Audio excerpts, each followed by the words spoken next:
Disciplina de verdade não faz barulho, ela faz gente se revelar. E não é porque você está tentando intimidar alguém, é porque quando você para de negociar consigo mesmo, você muda a sua presença.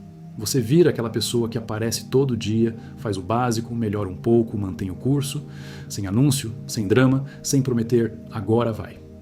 E isso causa um efeito curioso. Alguns te respeitam em silêncio, outros começam a te chamar de obsessivo, frio, metido, robô, como se a sua constância fosse uma afronta.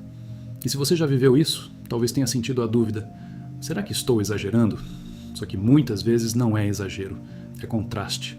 O seu compromisso acende uma luz onde antes tinha desculpa. Porque vamos ser honestos, a maioria das pessoas vive num cansaço que não vem do trabalho, vem da própria instabilidade. Um dia empolga, 3 dias some, depois culpa, depois promete, depois recomeça. E quando elas veem alguém mantendo um ritmo simples, elas sentem um incômodo que nem sempre conseguem nomear. Não é inveja clássica, é desconforto interno, é aquele pensamento escondido: se ele consegue, o que isso diz sobre mim? E aí, o ego tenta se proteger. Ele transforma sua disciplina em exagero, para não ter que encarar a própria falta de constância. E você, do outro lado, sente a pressão social te puxando para baixo, como se fosse mais seguro voltar a ser normal do que seguir evoluindo. Pela psicologia, isso tem nome. A disciplina mexe com a identidade, a sua e a dos outros. Quando você muda, você vira um espelho. E a lente junguiana ajuda muito aqui. Jung falava da sombra, essa parte da gente que a gente não quer olhar e prefere empurrar para o inconsciente. Quando alguém vê em você algo que ela evitou desenvolver, autocontrole, consistência, responsabilidade, pode surgir projeção. Ela ataca em você o que ela não quer encarar nela. É como se sua rotina dissesse, sem palavras: dá para fazer. E isso assusta quem vive sustentando a própria história de não dá. Então, não se trata de você assustar pelo que faz, mas pelo que você faz o outro sentir sobre si mesmo.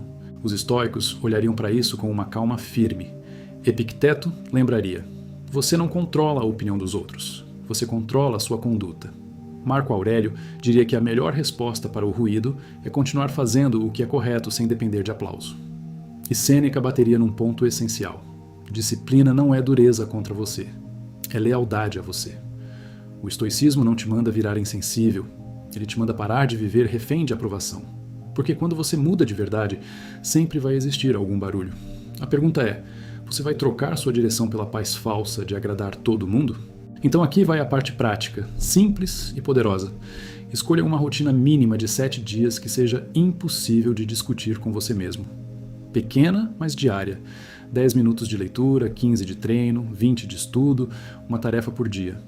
O que fizer sentido. E crie uma regra: nunca falhar 2 dias seguidos. Se escorregar, volta sem teatro. Isso constrói uma identidade nova, sem precisar de motivação. E no próximo trecho, a gente aprofunda um ponto crucial: como construir disciplina que assusta eles, sem virar prisioneiro da própria rigidez. Disciplina com alma, não com ansiedade. Quando você começa a ficar consistente, você descobre uma coisa que ninguém te avisa. Existe um tipo de disciplina que é só ansiedade bem investida. E se você não perceber isso cedo, você troca uma prisão por outra, porque tem gente que não está disciplinada. Está com medo. Medo de perder controle, medo de relaxar, medo de falhar, medo de se sentir insuficiente. Aí a pessoa faz tudo no modo pânico, como se um dia ruim fosse destruir a vida inteira. Por fora, parece foco. Por dentro, é tensão crônica. E o problema é que esse tipo de rigidez não sustenta por muito tempo. Ela até impressiona, mas cobra caro. Irritação, culpa constante, sensação de nunca estar bom o suficiente. E no fim, um colapso que parece do nada. Disciplina real não é isso. Disciplina real é calma, é o básico feito com firmeza, mas sem guerra interna. Você percebe que está indo para a rigidez quando começa a se punir por ser humano. Quando um dia fora do ritmo vira eu estraguei tudo. Quando descanso vira culpa. Quando você sente que precisa provar alguma coisa o tempo todo, até para si. Quando o autocontrole vira autocastigo. Isso é um ponto importante porque muita gente que tenta mudar acaba caindo nesse extremo, sai da procrastinação e cai na obsessão. E aí, em vez de construir liberdade, constrói uma nova forma de controle. E isso também gera um tipo de reação nos outros. Não porque eles estão assustados com sua consistência, mas porque percebem que você está tenso, agressivo consigo, inacessível. E nesse caso, o que assusta não é disciplina, é a energia de cobrança que te acompanha. Pela psicologia, a diferença é simples. Disciplina saudável é alinhamento. Disciplina doente é compensação. Alinhamento é quando você age porque escolheu um caminho e quer ser fiel a ele. Compensação é quando você age para fugir de um sentimento. Culpa, medo, vazio, insegurança. E aí, a lente de Jung volta com força. Muitas vezes, quando a pessoa vive na rigidez, ela está tentando esmagar a própria sombra em vez de integrá-la. Ela acha que vai vencer a si mesma na marra. Só que sombra não some com pancada. Ela retorna em forma de explosão, recaída, autoabandono. A integração é outra coisa. É reconhecer suas fraquezas sem romantizar, mas também sem se odiar. É criar estrutura sem perder humanidade. O estoicismo te ajuda a construir essa disciplina com alma. Epicteto falaria de domínio interno como escolha consciente, não como tortura. Marco Aurélio repetiria que o caminho é longo e que a mente precisa de constância, não de heroísmo. E Sêneca lembraria que a vida exige ritmo. Há tempo de agir e tempo de recuperar. O estoico não é o homem que nunca cai. É o homem que cai e volta sem espetáculo, sem autopiedade e sem autopunição. É aquele que trata o erro como parte do treino, não como sentença. Isso é o que torna a disciplina realmente assustadora para quem vive em caos. Não a intensidade, mas a estabilidade. Não a agressividade, mas a serenidade firme. Então a prática para você não virar refém da rigidez é simples. Crie 2 níveis de compromisso. O mínimo e o bônus. O mínimo é o que você faz até em dia ruim, pequeno, inegociável, sustentável. O bônus é o que você faz quando tem energia, mas sem obrigação. Isso te mantém no jogo sem quebrar. E adiciona uma terceira coisa: descanso programado, sem culpa. Porque descanso não é fuga quando ele é consciente. Fuga é quando você foge do que importa. Descanso consciente é parte do plano. E no próximo trecho, a gente vai entrar na parte mais poderosa dessa ideia. Por que a sua disciplina mexe tanto com os outros? Como lidar com crítica e sabotagem ao redor? E como continuar crescendo sem precisar convencer ninguém? Quando você fica disciplinado com calma, você começa a perceber uma coisa meio desconfortável. Nem todo mundo quer te ver bem. E não porque as pessoas são vilãs de filme, mas porque sua mudança mexe com a estrutura invisível do grupo. Tem amizades que sempre funcionaram porque você era o que adiava, o que reclamava, o que nunca ia até o fim. Quando você para de ser esse, você tira o encaixe. E aí pode surgir uma reação que parece brincadeira, mas é teste. Tá se achando, virou certinho, relaxa. Isso não dura. Às vezes vem em forma de piada, às vezes em forma de desdém, às vezes em forma de convite para você voltar ao antigo padrão. Não é só sobre você, é sobre o desconforto que sua consistência provoca em quem ainda está negociando consigo mesmo. Isso pode mexer com sua ansiedade, porque ativa uma dor antiga, a necessidade de aprovação. Você pensa, será que eu estou exagerando? Será que estou ficando chato? Será que vou perder gente? E o cérebro, para evitar rejeição, tenta te puxar de volta para a versão antiga que era mais aceitável. É aí que muita gente abandona o progresso, não por cansaço físico, mas por pressão social e medo de ficar sozinho. E aqui vale uma conversa bem honesta. Crescer sempre cobra um preço. Não porque você precisa virar solitário, mas porque você vai deixar de caber em certos ambientes do mesmo jeito. E isso assusta, porque pertencimento é importante. Só que existe um pertencimento que te fortalece e um pertencimento que te drena. Disciplina saudável exige que você pare de buscar o segundo. Pela psicologia junguiana, essa reação do outro é frequentemente projeção. Quando alguém vê em você constância e autocontrole, ela pode sentir uma ameaça interna. Se ele consegue, eu não tenho desculpa. Em vez de encarar a própria sombra, a preguiça, a fuga, a falta de direção, ela tenta reduzir você. É mais fácil chamar sua disciplina de neurose do que admitir a própria desorganização. Isso não significa que toda crítica é projeção, claro. Às vezes você está mesmo rígido demais e precisa ajustar. Mas quando você sabe que está num caminho equilibrado, o barulho costuma dizer mais sobre o desconforto do outro do que sobre você. E se você não entende isso, você vira refém, muda para ser aceito, e aí volta para o ciclo antigo, só para manter paz social. Os estoicos seriam muito claros aqui. O que os outros pensam não está sob seu controle. Epicteto diria que você deve escolher a sua conduta e aceitar o custo. Marco Aurélio lembraria que viver bem é cumprir o que é justo, não o que é popular. E Sêneca colocaria de um jeito simples: você não pode exigir que o mundo aplaude a sua disciplina, porque a maioria está ocupada defendendo as próprias desculpas. O que você pode fazer é permanecer firme e silencioso, sem entrar em guerra. Disciplina não precisa de discurso. Ela aparece, ela se prova. E, com o tempo, a mesma pessoa que te critica hoje pode te respeitar amanhã, mas isso não pode ser o motivo da sua constância. Agora entra a parte prática, porque sem prática isso vira só reflexão. Quando vier uma crítica, um deboche ou uma tentativa de te puxar de volta, usa um filtro rápido antes de reagir. Isso vem de cuidado real ou vem de desconforto? Se for cuidado, você ajusta. Se for desconforto, você não compra a briga. Você responde curto, sem explicar demais, e volta para o que importa. E cria uma proteção simples. Ambiente vence motivação. Se você quer ser disciplinado, você precisa frequentar lugares e pessoas que não te puxem para o velho padrão. Isso pode ser tão simples quanto organizar seu espaço, definir horários, reduzir gatilhos de distração e ter uma rotina mínima clara. E no próximo trecho, a gente fecha com um ponto que transforma a disciplina em identidade. Como manter constância sem depender de ninguém, como lidar com dias ruins sem drama e como virar essa pessoa que assusta eles, não pela intensidade, mas pela serenidade inabalável. O que faz sua disciplina virar identidade não é um dia perfeito. É o jeito como você se comporta no dia imperfeito. Porque qualquer um consegue ser consistente quando está inspirado, quando dormiu bem, quando foi elogiado, quando a vida está redonda. O ponto real é: o que você faz quando a energia está baixa, quando a cabeça está barulhenta, quando dá vontade de sumir? É aí que a maioria cai no velho padrão, e não por falta de caráter, mas por falta de estrutura. O cérebro, em dia ruim, busca alívio. Ele quer dopamina rápida, quer distração, quer atalhos. Se você não tiver um plano simples, você vai obedecer ao impulso. Por isso, disciplina real não é força bruta, é sistema. É você deixar preparado um caminho tão básico que até o seu eu cansado consegue seguir. E aqui eu quero conversar com você como alguém que já se viu travando. Não tenta vencer o dia ruim com heroísmo. Vence com o mínimo. Existe uma diferença enorme entre não conseguir fazer tudo e abandonei o processo. Muita gente confunde as duas coisas e se destrói. Ela falha em algo, aí pensa, já era, e usa isso como desculpa para desaparecer por uma semana. É assim que o caos volta. Disciplina não precisa de perfeição, precisa de retorno. Retorno rápido, sem drama, sem discurso. Você escorregou? Ok, volta. E volta pequeno, porque o perigo não é cair. O perigo é transformar a queda em história triste. História triste alimenta o ego, ela dá um conforto estranho. Tá vendo? Eu sou assim. E você não é assim. Você só repetiu um padrão. Psicologicamente, isso é o que muda o jogo. Parar de tratar comportamento como identidade. Em vez de eu sou indisciplinado, você pensa, eu estou com um hábito de fuga. E hábito é treinável. Quando você muda a linguagem interna, você muda o tipo de ação que você aceita. O cérebro entende. Não é sentença, é treino.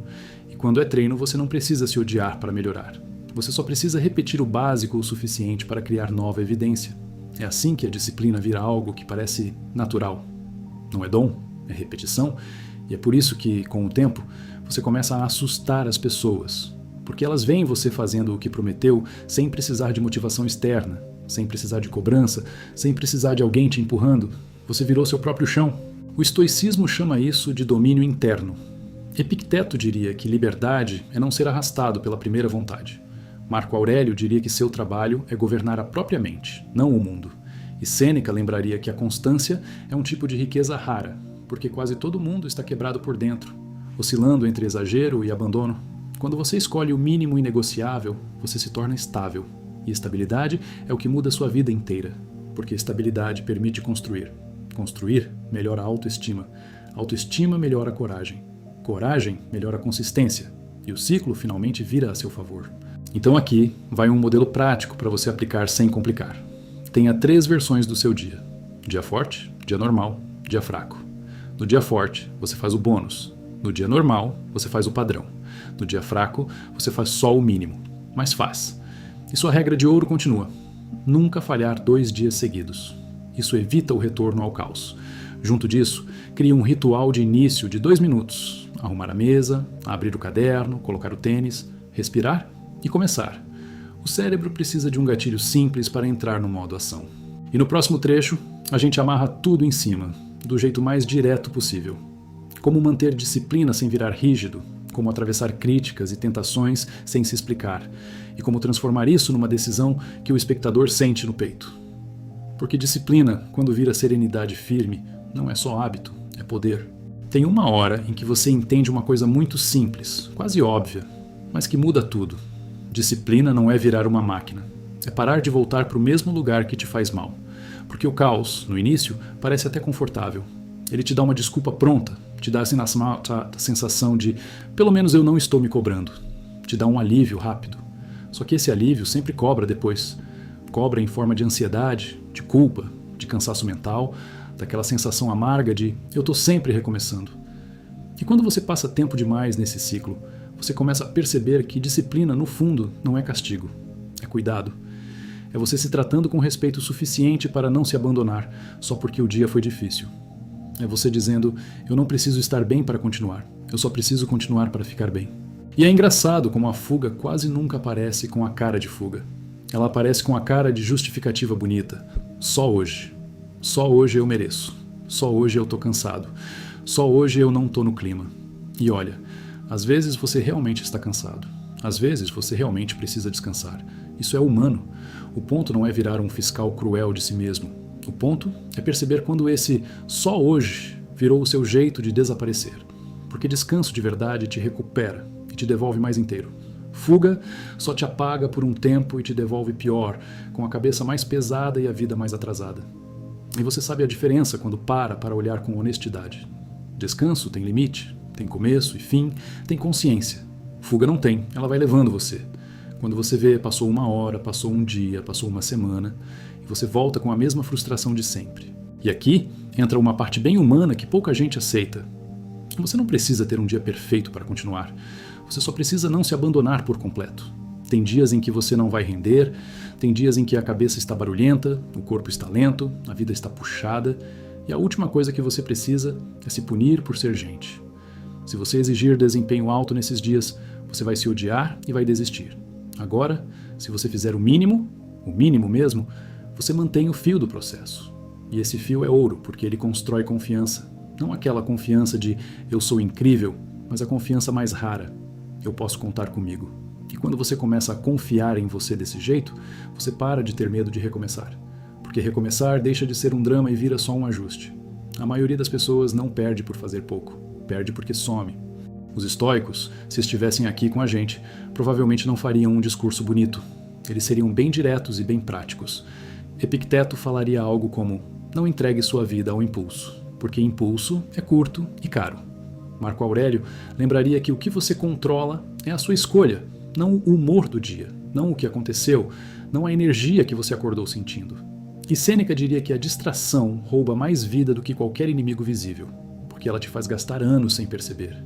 Não é sobre ser duro, é sobre ser firme sem perder a humanidade, porque o problema nunca foi descansar. O problema é usar descanso como desculpa para abandonar o caminho, é descansar e voltar pior, porque no fundo você não descansou. Você só fugiu de si. Então, se eu tivesse que te dar uma regra simples para guardar agora, seria essa. Não tenta vencer o dia inteiro, vence o começo. Porque o começo é onde você negocia com você mesmo. É ali que a cabeça inventa motivo. É ali que você pega o celular rapidinho. É ali que você promete mais tarde. É ali que o seu velho padrão tenta te puxar de volta. E vencer o começo não precisa ser grandioso. Pode ser sentar 5 minutos, abrir o que precisa abrir, fazer a primeira parte, só para mostrar para o seu cérebro que você não vai sumir hoje. Porque depois que você atravessa esse primeiro atrito, o resto costuma fluir melhor. E no próximo trecho, eu fecho lá em cima, com calma e clareza, mostrando como manter essa disciplina sem ficar rígido, como lidar com recaídas sem se destruir, e como transformar isso numa decisão diária que você leva para a vida real. Porque no fim, o que muda a sua vida não é um grande discurso. É o que você faz quando ninguém está olhando. E se você parar para perceber, a disciplina que realmente mexe com as pessoas não é aquela que vira espetáculo. Não é a disciplina do cara que posta a rotina perfeita, que fala alto sobre método, que tenta convencer o mundo de que mudou. É a disciplina silenciosa, quase discreta, de quem começou a fazer o básico todos os dias e, sem perceber, foi mudando por dentro. Porque existe uma mudança que não pede anúncio. Ela aparece no seu olhar, na sua postura, no seu jeito de responder, no seu jeito de não se justificar mais. Você começa a chegar no horário, começa a entregar o que prometeu, começa a manter um ritmo simples, começa a não sumir. E isso cria contraste. Enquanto muita gente ainda está no ciclo de promessa e culpa, você está no ciclo de ação e retorno. E esse contraste incomoda e inspira ao mesmo tempo, porque ele faz uma pergunta que ninguém gosta de ouvir. Se dá para fazer, por que eu não faço? Não é sobre superioridade, é sobre espelho. Sua disciplina vira um espelho para a desorganização emocional do outro. E ninguém gosta de encarar esse reflexo. E aí tem uma verdade bem humana que vale você guardar. Nem todo mundo vai te aplaudir quando você começa a crescer de verdade. Alguns vão respeitar em silêncio, outros vão fingir que não viram e alguns vão até tentar te puxar de volta. Às vezes vem em forma de piada, às vezes vem em forma de crítica, às vezes vem em forma de convite para você relaxar, como se relaxar fosse sinônimo de abandonar. E isso acontece porque sua mudança mexe na dinâmica do grupo. Você muda e o grupo perde o encaixe antigo.